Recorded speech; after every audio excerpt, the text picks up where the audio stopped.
Tiga sebab kenapa roh kita ni terbelenggu dalam tubuhnya sendiri. Yang pertama, tandanya roh kita berada dalam kegelapan. Kerana kejahilan menyebabkan kesesatan. Apa tanda roh kita ni dalam kegelapan? Dia tak tahu nak buat apa.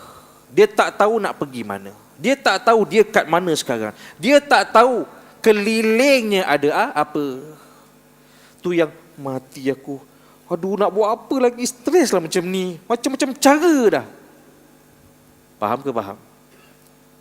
Pernah dengar dialog tu? Semua benda buat. Satu-satu tak jadi. Apa lagi? Macam duk gua lah. Duk gua kan gelap. Tak tahu mana lubang cahaya keluar. Dia pun tak tahu nak ke mana. Tuan-tuan semua kalau gelap, lari tak? Macam tak ada pengalaman je. Kalau lari jatuh garung. Tu yang duk tegak dekat tengah kegelapan tu. Kalau lari, tak nampak apa-apa. Kan duk diam. Tak lagi. Itulah. Bila roh kita duk gelap, tak tahu nak ke mana, tak buat apa-apa. Tu nangis kat bucu katil, main biola. Kenapa cerita, kenapa? Sebab apa? Kejahilan. Tak mengenal sifat Tuhan yang sempurna, yang sentiasa dengan kita. Macam konteks parenting lah. Kita petik kalam Sayyidina Umar. Didik anak mengikut zaman. Dah salah faham pula tentang statement tu.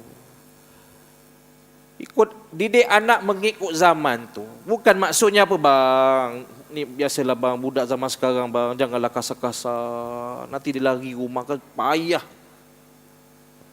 Model ni budak makin baik tak zaman sekarang? Bukan makin jahat, bukan makin nakal, makin jahat tak budak sekarang. Maksud kepada didik anak mengikut zaman. Kalau zaman ni lebih besar pengaruhnya, lebih bahaya dia punya ideologinya, lebih memberi ancaman pada agamanya, lagi keras, lagi ketat, lagi syadid sepatutnya. Bukan lagi lembik, lagi biar. Itu yang mak ayah tak boleh nak buat apa-apa.